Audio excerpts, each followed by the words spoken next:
Today we're going to talk about panpipes.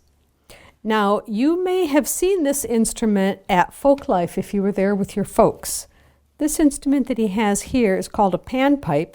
It's made a lot of times out of bamboo or other hollow wood tubes, and by blowing across the top of it, he can get music out of this. And because the pipes are a different length, he can get different tones of music. This is a type of instrument that they use in Central and South America. Some people are really, really good at it. And we're going to make one ourselves today. And if we have any luck, we'll be able to play them when we get done with it. So let's take a look. You're going to want to go to your toolbox and get out your ruler.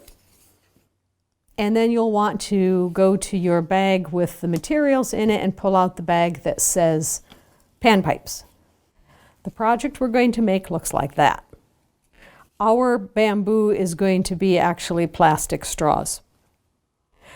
So let's take a look at what you've got in the bag. You've got 5 straws, you've got some cloth, and you've got some cross pieces. The first thing we're going to do is get these to the right length. You'll have a pair of scissors in your house, and we're going to do this one at a time. The first one wants to be 8 inches long, and you see we use almost the entire length of the straw. That's where I want to cut it, and just snip it off. Later on you can pick up the pieces so your mom doesn't find them with the broom. There's one that's 8. The next one I want to be 7 inches. You can also, if you want, take a Sharpie and just mark that with a Sharpie. But I'll just put my thumb right at where I want it to be cut. And snip that. There's my 7. The next one I'll want to be 6.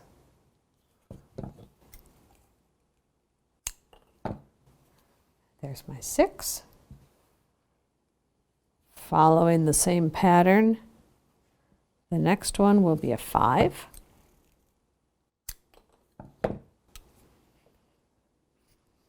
And then a 4.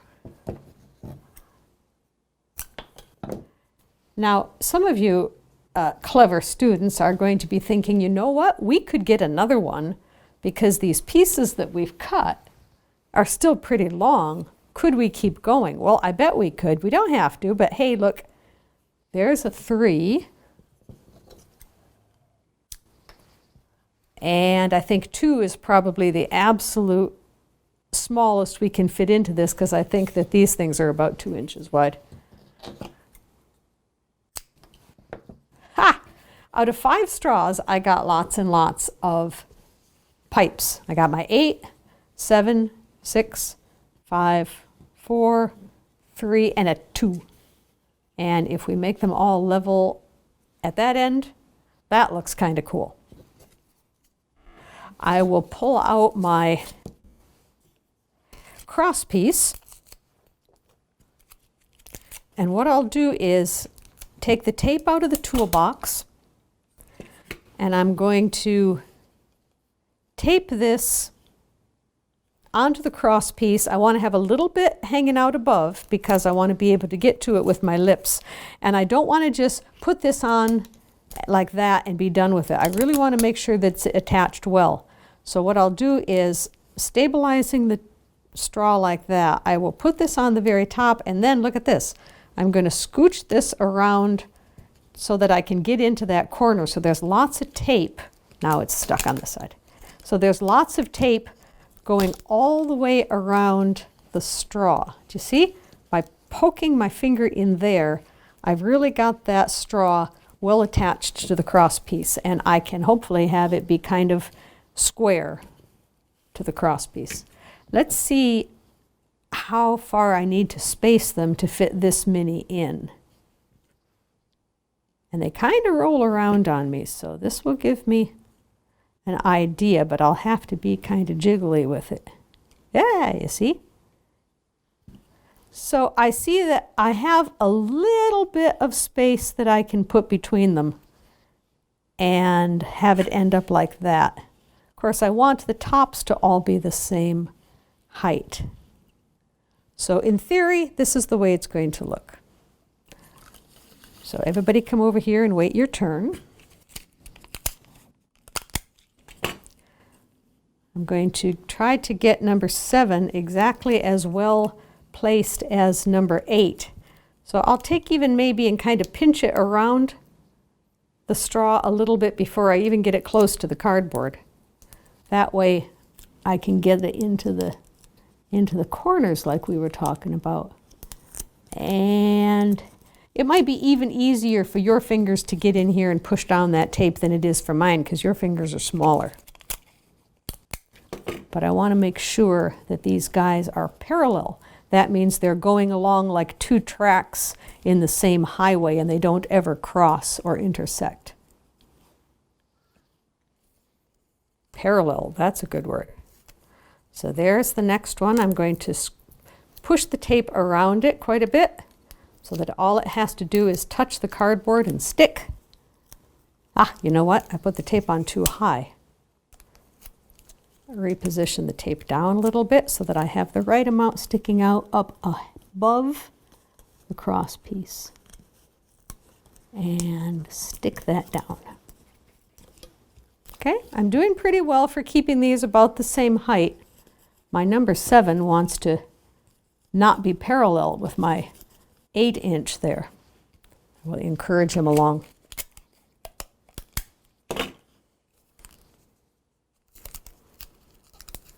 Okay, prepare the tape. This would be easier. I would have more space if I hadn't made the extra pipes available. I would have more space to space these guys out. I would have been maybe a little bit easier on myself if I hadn't done that, but I'll get more tones out this way too.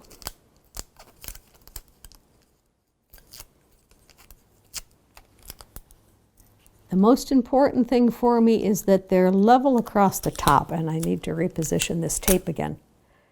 That's the thing when you're making a project. If something isn't going the way you want, just stop, reposition it, so that you can be happy with your project in the end.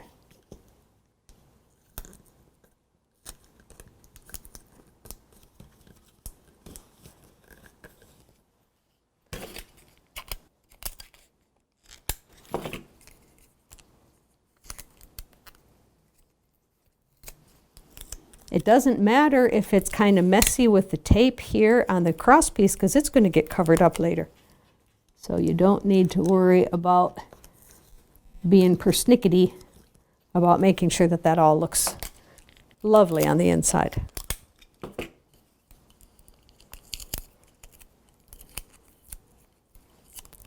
And this guy is my last one.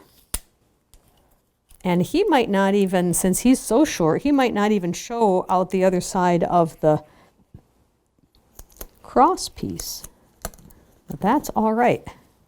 All right, everybody is pretty stable there. Let's check and make sure that everybody is parallel. That looks not too bad. When I put this other piece across the top, that's what it's going to look like, and I like that a lot. I will secure the cardboard with a couple pieces of tape, making sure that everything is square, held with my hand here so that the tape does that. It's not the tape that's going to be holding these 2 pieces of cardboard together, though. That's just kind of to take care of it at the moment. What's really going to hold it together is when we put on the cloth. Now that is a piece of textile. A lot of you have pieces that are actually hand woven in Central and South America. So take your glue, and we're going to attach the cloth. That's the same problem as always, isn't it?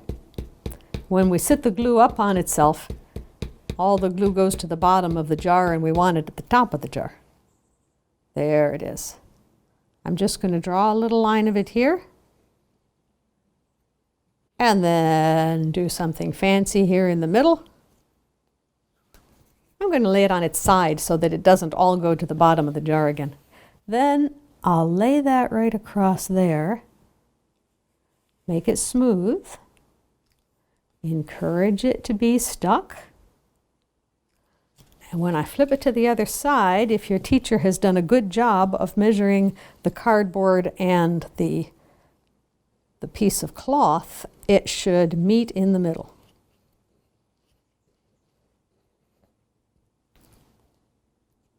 What's the most important thing when you get done with your glue? I remember.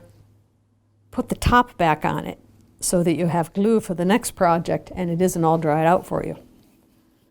All right, bring this up and around. And teacher did a pretty good job. They met in the middle. I might want to kind of hold it there a little bit